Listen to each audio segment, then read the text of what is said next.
ஓம் நமச்சிவாய சிவாய நம சிவே சிவே சேச. ஓம் நமோ நாரதநாராய நம. நமது ஒவ்வொரு மூச்சிலும் உள் சென்று வெளியில் வருகின்ற ஒவ்வொரு யாமம் யாமம் என்றால் போய் வருது பிரண யாமம் பிராணாயாமமாக மாறியது. நாம் வந்திப்பாட்டியை பற்றி பார்க்கும்பொழுது இப்பொழுது ஆரம்பத்திலே மனதிலே தெரிந்து கொள்ள வேண்டும். எல்லோர் மேலே அன்பாக இருக்கும், அஃபெக்ஷன் இருக்கணும், யாரையும் வெறுக்க வேண்டாம். ஆனால் பாசம் மட்டும் வைத்து விடக்கூடாது. அந்த பாசம் என்ன செய்யும்? நம்மளை பிடிச்ச அந்த பாச வலை,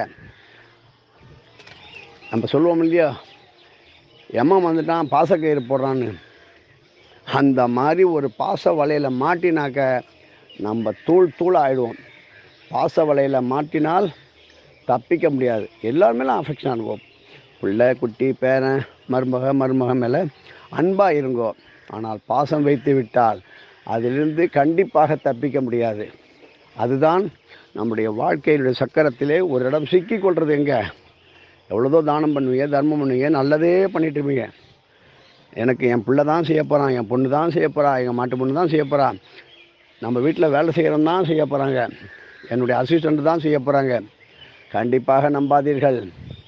பாச வலையிலே மாட்டிக்கொண்டால் தப்பவே முடியாது. அன்பாக இருங்கள். யாரையும் நீங்கள் திட்ட வேண்டாம். அதுவே அன்பு.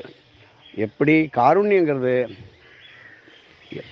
பறவை முதல் பூச்சி எறும்பு செடி கொடி அத்தனை மேலேயும் அன்பாக இருக்கணும்.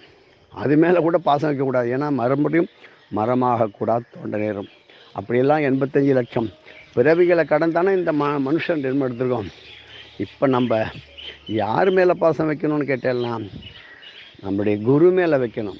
நம்ம குரு மேலே பக்தியோட பாசம். நீ என்னை கைவிட மாட்ட குருநாதா, நீ என்னை கைவிட மாட்ட, நீ தான் எனக்கு விடணும், உன்னை தான் நம்புகிறேன். அவரை பாசத்தோட அன்போடு நேசித்தாலே ஒவ்வொருவருக்கும் ஒரு குரு இருக்கார். ஒரே குருன்னு கிடையாது. அதுக்கு தான் விதவிதமாக எல்லா இடங்களிலும் குரு இருந்து கொண்டே இருக்கிறார். எல்லா நிலைகளிலும் குரு இருக்கிறார். 1ஆம் கிளாஸுக்கு ஒரு குரு, 10ஆம் கிளாஸுக்கு ஒரு குரு, வாழ்க்கையிலே பல குரு. அப்படி குருவை நம்பினார் கெட்டதில்லை. அப்படி இறைவனே குருவாக வந்தார் மாணிக்கவாசகருக்கு. பள்ளிக்கூட விநாயகராக அங்கே இருந்து பள்ளிக்கூடத்திலே பாடம் சொல்லி கொடுத்து இன்றைக்கி திருவம்பாவை வெளியில் வர்றதுக்கு காரணம் இறைவனே கையெழுத்து போட்டு ரைட் எல்லாம் ஓகேன்னு சொன்னார். இறைவனை குருவாக வைத்தார். இறைவனும் பக்தனும் ஒன்றாக அங்கே ஆட்கொண்டார். அப்படி ஆம்பளை தான் சித்தன்னு சொல்கிறீங்களா? பொம்பளையில் சித்தம் கிடையாதா? 30 லட்சம் கோடி பெண்கள் சித்தர்களாக இருக்கிறார். 30 லட்சம் கோடி. 1ஆ 2ஆ சொல்ல முடியும்? நமக்கு என்ன தெரியும்? கன்னியாகுமரி மாயம்மா, திருவரம்பு அம்மா, என்ன இப்படி ஒரு 2-3 பேரை சொல்லுவாங்க. இன்றைக்கி ஒரு பெரிய மகா அம்பாள் இருக்கா, அம்மா இருக்கா, எல்லாருக்கும் தெரியும். இன்றைக்கி தெரியாத அந்த அம்மாவை ஓப்போ தெரியும். ஆனால் தெரிஞ்சவர்கள் முழிச்சு கொண்டாங்க, அவ்வளோதான். இன்றைக்கி அமிர்தானந்தமை எப்படிப்பட்டவங்க? அப்பேற்பட்டவங்க. பாண்டிச்சேரி அன்னை அப்படி இன்னும் சொல்லிக்கொள்ளாமல் இருக்கின்றார்கள். அப்படி இருந்தவள் தான் வந்திப்பாட்டி. வந்துங்கிறோம் இல்லையா? வந்தி என்கின்ற ஒரு மரம் இருக்குது, வந்தி என்கின்ற ஒரு நிழல் இருக்குது, வந்தி என்கின்ற சொல் இருக்கிறது. வந்தி என்கின்ற நிழல் கொடுக்க வேண்டிய பாக்கி சாக்கியெல்லாம் வச்சுருக்காள். அந்த வந்திப்பாட்டி சதா சர்வகாலமும் இறைவனை நேசித்தாள். வேறு யார் மேலேயும் பாசம் பட்டு வைக்கலை. வைகை நதி பிறண்டு வந்த பொழுது, இறைவா எனக்காக ஒரு கூலி கூட ஆள் யாருமே வரமாட்டேங்கிறானே அப்படின்னு, நீ ஏன் கவலைப்படுற, நானே வரேன்னு மம்படியை தூக்கிக்கிட்டு முண்டாசை கட்டிக்கிட்டு வேட்டிய பழைய காலத்து கிராமத்து வாசி மாதிரி கத்திக்கிட்டு கூலிக்கு ஆள் தேவையோ அப்படின்னு வரார். என்ன அப்பா, எனக்கு ஒரு ஆள் வேணும், என்ன சம்பளம் கொடுப்பேன், காசு கிடையாது, வேணுன்னா புட்டு கொஞ்சம் தரேன். அப்படியா, எப்படி எவ்வளோ புட்டு? ஏதோ கொஞ்சம் கொடுப்பேன், பரவாயில்ல, நீ நல்லா இரு, எனக்கு உடஞ்சி போன புட்டை மட்டும் கொடு, வேறு ஒன்றும் வேண்டாம். எக்ரிமெண்ட் ஆகிட்டு என்ன பாட்டி பிட்டு சுட்டு வித்தா. மதுரை எம்பதி, மதுரா மாநகர் சங்கம் வளர்த்த தமிழ் வளர்த்த, சங்கத்தமிழ் வளர்த்த, முத்தமிழ் வளர்த்த 4 வேதங்களையும் கொண்ட அழகிலே மயங்கக்கூடிய சொக்கி சொக்கி விழணும். அப்பேற்பட்ட சொக்கனாருடைய இடத்திலே இருந்த வந்திப்பாட்டி, அவர் வயது என்ன, சும்மா சொல்லுவாங்க 90 வயசுன்னு, கிடையாது. அதை தாண்டி பிழைப்பு, இறைவனுக்கு தான் செஞ்சதெல்லாம் விற்று இறைவனுக்கு விளக்கேற்றணும், அவ்வளோதான். அந்த அம்மா எங்கே போய் படுத்து தூங்குச்சு, எங்கே தூங்கினா, கிடையாது. எப்போ போய் கேட்டாலும் பிட்டு கிடைக்கும். அதுபோல் பராக்கிரம சக்தி நிறைந்த வந்திப்பாட்டியினுடைய சரிதம் திருவிளையாடல் புராணத்திற்கும் பெரிது. ஏன்னா தன்னுடைய அடியார்களை அதே தான் எந்தெந்த உலகத்திற்கு செல்கின்றாலோ இறைவன், எந்தெந்த இடத்துல லீலைகள் பண்ணுறாலோ அங்கே வர வச்சுறாங்க. அப்படி நமது வாத்தியாரை மதுரையில் ஒரு ப்ரோக்ராம் நடந்தது, ஒரு நிகழ்ச்சி நடந்தது, ஒரு ஆன்மீக சொற்பொழிவு நடக்கும்பொழுது நமது வாத்தியார் சொன்னார்னா என்ன, பல ஆயிரம் பேர் அங்கே மகான்கள் சித்தர்கள் இருக்கும்பொழுது உபன்யாசம் சொற்பொழிவு, இறை சொற்பொழிவு சொல்லும்போது, இந்த இடத்துல தான் இந்த மாதிரி நிகழ்ச்சி இருந்தது, அடக்க உடக்கமாக கல்லாய் உட்கார்ந்துருக்கா பார், சமைஞ்சு போய் கல்லாக உட்காந்துருக்கா பார், இந்த வந்திப்பாட்டி தான் சூரியனுடைய ஒளியிலேயே எப்பொழுதும் திகழ்வார். சூரிய பிரகாசமாக வாசிக்கலையிலே முக்கியமான வலது நாசியிலே அந்த மூச்சு காற்றுவோடு தான் சூரியக்கலை. அதனால அந்த சொக்கநாதருடைய ஆலயத்திலே சூரியனுக்கு அருகிலே வந்திப்பாட்டி திவ்யமான நமச்சிவாய மந்திரத்தை இன்னும் ஓதிக்கொண்டு, மூச்சு சுவாசத்தோடு காற்றோடு ஓதிக்கொண்டு அந்த சொக்கநாதரை பார்த்துட்டு, சிவபெருமானை பார்த்துட்டு அங்கே நின்று கொண்டு இருக்கின்றார். அங்கே சிவபேச சித்தருடைய பார்வையிலும் அனுக்கிரகத்திலும் அங்கே ஒரு குரு, சிவபெருமானுக்கும் குரு தேவையாகப்பட்டது. ஏன், கிருஷ்ணருக்கு சந்தீபினி, இயேசுக்கு யோவான், இப்படி சொல்லப்போனால் எல்லா மகான்களுக்கும் குரு உண்டு. ஆனால் மகான்கள் மட்டும் வெளில வந்திருக்கார் தன்னுடைய குருவை அவர்கள் சொல்லியதை கேட்கலை. குரு, பரமகுரு, பரமேஷ்டி குரு, பரமஞான குரு, பரம பைத்திர குருன்னு சொல்லுவாங்க. அதனால் சொக்கநாத வைபவம் ஒன்று இருக்குது, திருவிளையாடல் புராணம் ஒன்று இருக்குது, வந்திப்பாட்டியினுடைய வைபவம் இருக்கிறது. இப்போது பட்டற்று வாழ் அப்படின்னாக்க கண்டிப்பாக இல்லை. நம்ம உடம்புல ஒட்டணும் சுவாதம், அது ஒட்டாமல் என்னைக்கு கீழே விழுறதோ அதுதான் பற்று இல்லாத நீங்காத செல்வம் நிறைந்துன்னு சொல்லணும். இது செல்வம் என்றால் பணம் மட்டும் கிடையாது, எந்த விதமான தாமரை இலை தண்ணி போல் இருக்கிறது தான் பற்றற்று வாழ்க்கை. அது வந்துடும், வந்திப்பாட்டியை வணங்கும் போது எல்லாம் வந்துடும். இப்போ பாருங்கள், சிற்றங்கள் பல, மனிதன் சீர்றான், பாம்பு பல்லி பிராணிகள், சிங்கம் சீருது, புலி சீருது, பிராணிகள் சீருது, நாய் கூட சீருது, மனுஷன் சீர்றான் அப்படி சீர்றான். உன்னை வைக்கிறேன்னா பார் அப்படிங்கிறான். இவன் எங்கே இருக்க போகிறான், இவனுக்கு அடுத்தது. இப்படி வந்திப்பாட்டியினுடைய சரிதமானது சொல்லவும் மேலாது. தனது சரீரத்திலே ஒரு சூக்ஷ்ம சக்தி இறைவனை வைத்து கொண்டிருந்தால், வந்தி வணங்காத தெய்வம் என்ன, எதுவுமே இல்லை. வந்தியை வணங்கிய தெய்வங்களே பல கோடி. வந்திப்பாட்டியை வணங்கிட்டு போகிறாங்க. ஏன்னா தெய்வமூர்த்திகள் அத்தனை பேரும் தன்னுடைய பிரசாதத்தை மனித ரூபத்தில் காசு கொடுத்து வாங்கிட்டு போனாங்க வந்திப்பாட்டிகிட்ட. அந்த காசெல்லாம் அதெல்லாம் காணா போச்சு. அதான் அந்த காலத்தில் தங்க காசு வருமானம். அந்த பாட்டி இன்னும் வச்சுருந்தாங்க. மதுரையே அவருடைய கையில் சொந்த ஊர் யாது, மதுரை யாது, வந்திப்பாட்டிது. அப்படி தங்கமாக சேர வேண்டும், வைரமாக சேர வேண்டும், மாணிக்கமாக சேர வேண்டும், பொருளெல்லாம் சேர வேண்டும்னா அன்றைக்கி வந்திப்பாட்டியினுடைய நிகழ்ச்சியிலே அந்த வருகின்ற எதிர்வரும் ஞாயிற்றுக்கிழமை தேதி தருகிறேன், நீங்கள் பாருங்கோ. ஏகாதசிக்கு மறுநாள் துவாதசி, சனிக்கிழமை வைகுண்ட ஏகாதசி, மறுநாள் துவாதசி. மதுரை கூடலழகர் கோயிலே புஷ்பக விமானங்கள் பல லட்சம் கோடி வரப்போகிறது. கூடலழகரையும் வணங்கோ. சுற்றி பார்த்தா ஏகப்பட்ட கோயில் சொல்லிகிட்டே, கல்லழகர் இருக்கார் கூட. நம்ம குறிப்பிட்ட 2 கோயிலை சொல்லுவோம். நிறையா வரணும். அங்கே கோயிலுடைய கட்டுப்பாடுகளுக்கு ஆட்பட்டு அங்கே கணேஷ் பிரபு என்கின்ற மூத்த அடியார் இருக்கார். அவருடைய நம்பரை தரேன், அவரை கான்டாக்ட் பண்ணுங்க, தொடர்பு கொள்ளுங்க. நீங்கள் பிட்டு கிடைப்பதற்கு ஏற்பாடு செய்ய வேண்டும். நீங்கள் பிட்டு தானம் பண்ணுங்கள், கொஞ்சமான பண்ணி ஒருத்தர் 2 பேரை கூப்பிட்டு, எளியவர்களை கூப்பிட்டு, இப்போல்லாம் குழாப்புட்டு நீங்களே ரெடிமேடாக கூட ஒரு இடத்துல தங்கி ஒரே இதில் பானையில் 5-6 குழா வைக்கிற அளவுக்குலாம் இப்போ அடுக்கு குழாப்புட்டெல்லாம் வந்துடுது. அது மாதிரி குழாப்புட்டை செஞ்சு இறைவன் நமச்சிவாய என்கின்ற மந்திரத்திலே ஓதி அதை நிறைய அடியாருக்கு வேணுங்கிற எத்தனையோ பேர் வருவா. அதை வச்சு சுட சுட சுட அதுக்கு சர்க்கரை எல்லாம் வச்சு அந்த குழாப்புட்டில் ஒரு அரிசி இல்லைன்னா கேழ்வரகு இதை வச்சு அடுத்த லேயர் கொஞ்சம் தேங்காய் அப்படி மாற்றி வைப்பாங்க. அதுக்கு சர்க்கரை பால் தொட்டுக்கிறதுலாம் கொடுத்து இலையில் வச்சு கொடுக்கும்பொழுது நம்முடைய வாழ்க்கை பற்றற்ற வாழ்க்கையாக இருக்கும். யார் மேலேயும் பாசம் வச்சுட்டோன்னு வச்சுங்க, இறுதி சடங்குக்கு வரமாட்டான், வீட்டுக்குள்ளேயே உட்காந்துருப்பான். குழந்த போட்டோம் எடுத்துகிட்டு போய் சொல்ல பேக்கேஜ் இந்த ₹1,00,000 தந்துடுறேன், முதியோர் இல்லத்துக்கு அனுப்பிச்சி விட்ருவாங்க. எதிர்காலத்தில் இவங்களுக்கும் அதே கதி தான். என்ன ஒன்று பெண் கொடுத்து பெண் வாங்கும்போது சம்மந்தம் பேசும்போது ஓஹோ ஆஹா ஓஹோம்பாங்க, நம்பிடாங்க, ஏமாறாந்தனை கவுத்து விட்ருவானுவோம். அது 2 பக்கமும் பொருந்தும், ஆண்களுக்கும் பொருந்தும் பெண்களுக்கும் பொருந்தும், பெண் வர்க்கத்திற்கும் பொருந்தும் ஆண் வர்க்கத்துக்கும் பொருந்தும். அதனால் கல்யாணம் ஆக இருக்கின்ற அத்தனை பேரும் இப்பொழுதே அன்பாக இருங்கள். கணவன் மேலே மனைவி, மனைவன் மேலே கணவி, இப்படி குழந்தைகள் மேலே அன்பு பாசம் வச்சிடாதீங்க. அன்பு நீங்கள் பெற்ற குழந்தை நீங்கள் அன்பாக வளங்க.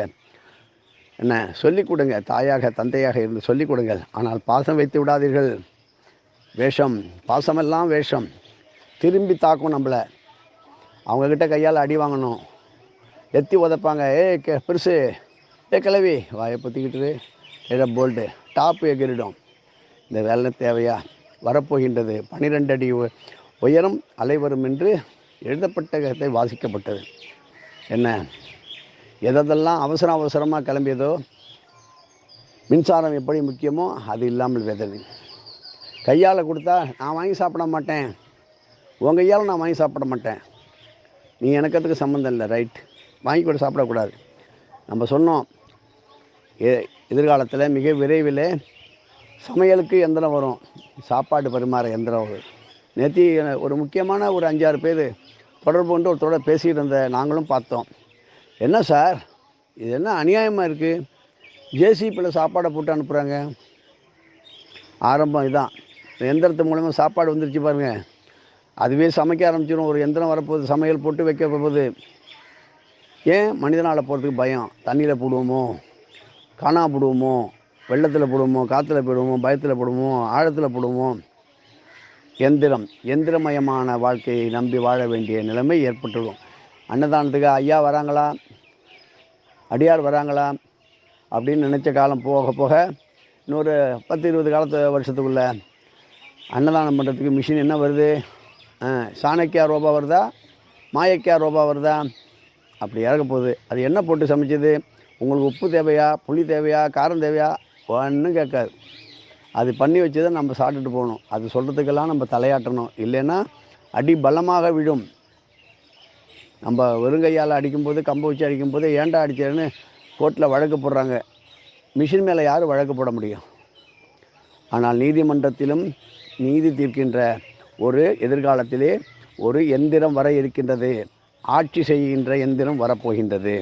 எந்திர ஆட்சி, இந்திராட்சி எந்திராட்சியாக மாறிடாமல் நம்ம பார்த்துக்கணும். அதனால் நமக்கு கிடைக்கும் இந்த பொற்காலமானது இனிமேல் கிடைக்கும் என்று சொல்வதற்கில்லை. ஏன்னா கலியுகம் முடிஞ்சிட்டு உலகம் நல்லா கிடையவே கிடையாது. இன்னும் 4 லட்சத்தி சில்லற வருஷத்தில் சாதாரணமாக 45,000 வருஷம்தான் ஓடி இருக்கு. என்ன இன்னும் பாக்கியெல்லாம் இருக்குது. கலியுகே பிரதமே பாதை. பஞ்சாங்கத்தை வாசிக்கிறதுனால ஒவ்வொரு நாளும் பஞ்சாங்க தேவதைகள் நம்மை காக்கும், உங்களை காக்கும், எல்லோரையும் காக்கும், உலகத்தை காக்கும். வெளிநாடுகளில் இருப்பவர்களெல்லாம் தாயகம் திரும்ப வேண்டும் என்பதற்கு அநேகமாக முற்றுப்புள்ளி வைக்கின்ற காலமும் மிக விரைவில் வந்துவிடும். ஆனால் வெளிநாட்டில் தான் சம்பாதிக்கணும். உள்நாட்டில் இருப்பதே நல்லது, வெளிநாட்டில் செல்வது வேதனைக்குரியது என்று தான் நினைக்கும் பொழுது காலம் கடந்துவிடும். ஆகையினால் விருப்பமற்ற ஒரு கல்யாணம் நடக்கணும், எல்லாரும் ஒத்து போகணும். ஒரு வீடு கட்டணும்னா 10 பேர் ஒத்து போகணும். ஒரு வீடு கட்டும்போது 10 பேர் வைத்து வச்சு மண்ணவாரி இறப்பான், அவன் நாசமாக போவே. அப்போல்லாம் வீடு கட்டும்போது இப்படிலாம் இருந்ததா? மனை வாங்கும்போது இப்படி இருந்ததா? அப்படிலாம் இல்லை. ஒற்றுமை இப்போ எங்கே ரொம்ப குறைவு. ஆகையினால் ஒவ்வொரு இடத்திலும் மின்சாரம்னு எந்திரமானது வரப்படும். ககோலேஸ்வரர் நம்ம சொன்னோம் சோழபுரத்தை பற்றி. அந்த ககோலேஸ்வரர் வணங்கினால் ஏதோ நமக்கு அந்த மாதிரியான ஒரு அவலம் இல்லாமல் ஏதோ நம்ம கஞ்சியோ கூட குடிச்சிட்டு சந்தோஷமாக இருக்கலாம். பணம் இருக்கும், காசு இருக்கும், எதையும் சாப்பிடாத ஆபத்து. பெரும் ஒரு அதிர்ச்சியான தகவல் வரும்னு ஞானபத்திர கிரந்தத்தை சொல்கிறாங்க. ஒரு பூச்சி மூலமாக கூட நமக்கு ஒரு வியாதி வரலாம். ஆனால் செய்யாத ஒரு தவறே செய்யாத ஒரு பிராணி மேலே ஒரு பேரை போட்டு ஒரு வியாதின்னு பரப்புவாங்க. ஆனால் அதுவாக அது இருக்காது. பைரவ தோஷம் உலகெங்கும் பாதிக்கப்பட்டு பன்றிகளை அடித்து கொன்று வதைத்து அதை தின்றதனால் அதனால் வந்த பெரும் ஒரு தொற்று வியாதியாக மாறி தின்னவங்க திங்காதவங்க பார்த்தவங்க வேடிக்கை பார்த்தவங்க ரோட்டில் பார்த்தவங்க அந்த ஊருக்கு இடம் கொடுத்தவங்க அத்தனை பேரையும் பாதிக்கும், தலைமுறையை பாதிக்கும்.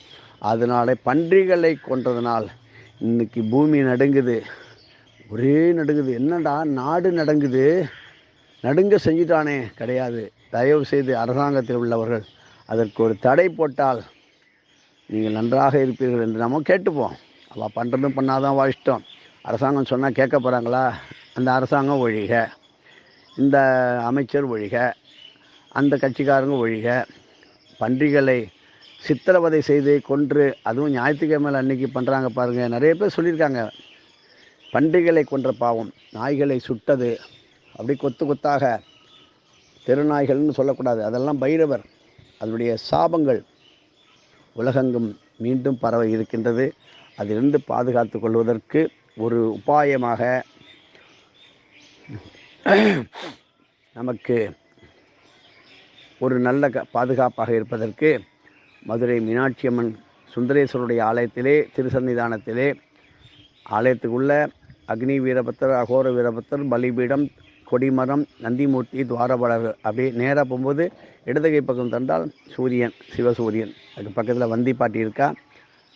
கணேஷ் பிரபுங்கிற ஒரு நம்பரை அனுப்புகிறோம், அதை பார்த்துங்கோ. ரெண்டாவது, நீலகாந்தியினுடைய ஒரு அற்புதமான சகல காரியத்தையும் சித்தி செய்கின்ற, இப்போ சனீஸ்வரனை பற்றி நிறைய பேர் பயப்படுறாங்க. சனி பிடிச்சி ஆட்டுது, கவலையப்பட வேண்டாம். அந்த காரிய சித்திக்கு சனீஸ்வரனால் வந்த தொந்தரவுக்கு அப்படி என்றால் மன பீதி இருந்தால் நீலகாந்தி கல்லினால் செய்யப்பட்ட மோதிரம், பிரேஸ்லெட்டு, பெண்டன்ட்டு இதெல்லாம் இருந்துன்னா நம்முடைய சென்னை அகஸ்திய விஜய கேந்திரத்தை தொடர்பு கொள்ளுங்க. வித்யாதானம் பண்ணுங்க. வித்யாதானம் நம்ம தான் படித்து முடிச்சாச்சு நினைக்கிறேன். நிறைய தெரிஞ்சிக்க வேண்டிய இறை ரகசியம், தர்ம கர்ம காரியங்கள்லாம் இருக்குது. அதை பற்றி உங்களுக்கு சொப்பனத்தில் நேரடியாக சினிமா ரீல் மாதிரி, டிவி மாதிரி காட்டுகின்ற அற்புதமான சக்தி வாய்ந்த பராக்கிரமம் நிறைந்த நீலகாந்தி புஷ்பக்கல் என்ன, அதாவது சொல்லுவோமே, ஆதிமூல நற்பவழ விநாயகர். பவழத்தை பெற்றெடுத்த தாய் ஸ்வேத பவழ விநாயகர். ஸ்வேத பவழ விநாயகர், வெள்ளை விநாயகர்னு சொல்லுவாங்க. அப்படி இந்த விநாயகர் இருந்தால் வாங்கிக்கோங்க. இன்னும் நிறைய சொல்லியிருந்தேன். தீப தரிசனம், தீபகண்டி விளக்கு, தீர்த்தகண்டி விளக்கெல்லாம் வச்சு வழிபடுங்க. இப்பொழுது நமக்கு எல்லாம் இருக்கும். பாதுகாப்பற்ற வாழ்க்கை. வீட்டை பூட்டிட்டோமா தெரியாது. புதன் கிரகம் வக்கரமாக வேறு இருக்கார். அந்த வக்கர நிகழ்ச்சி பிரளய கல்பாதி என்கின்ற சூத்திரம் இப்போது நடந்து கொண்டிருக்கின்றது.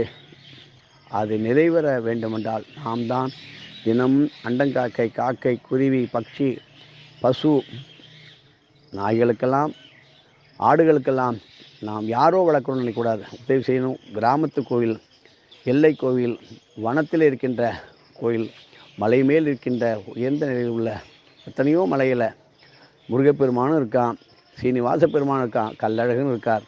மலையில் உள்ள கோயில்களெல்லாம் வணங்கி, குகையில் உள்ள கோயிலெல்லாம் வணங்கி, குகை நிமச்சார் குரு நிமச்சார் வணங்கி, திருமூலரை வணங்கி, திருமந்திரத்தை ஜபிக்கும் பொழுதும் இந்த 4000 திவ்ய பிரபந்தம் இல்லை, 4 கோடி 1000 இருக்கின்றது. புதுக்கோட்டை அருகிலே காரையூருக்கு அல்லே உள்ள சென்றார் ரங்கநாத பெருமாளுடைய அங்கே உள்ள ஸ்தல விஷயத்துக்காட்டில் பல கோடி திவ்ய பிரபந்தத்துடைய ஓலைச்சுவடி இருக்குது. ஞானம் உள்ளவர்கள், பக்தி உள்ளவர்கள் சென்றால் அது கையில் கிடைக்கும். மிக எளிமையை கேள்கிறது. இந்த 4000 திவ்ய பிரபந்தத்தை அவ்வளோ சந்தோஷப்படுறோமே, இன்னும் பல லட்ச திவ்ய பிரபந்தங்கள் அங்கே இருக்கே. திருமூலுடைய மூல மந்திரத்தை தெரிஞ்சு கொண்டாலே பொறுமே. 3000 வருஷம் வாழ்ந்தாரே, இன்னும் வாழ்ந்து கொண்டிருக்கின்றாரே. இப்படி மூலத்தின் பிரகிருதி நாம் தெரிந்து ஆக வேண்டும்.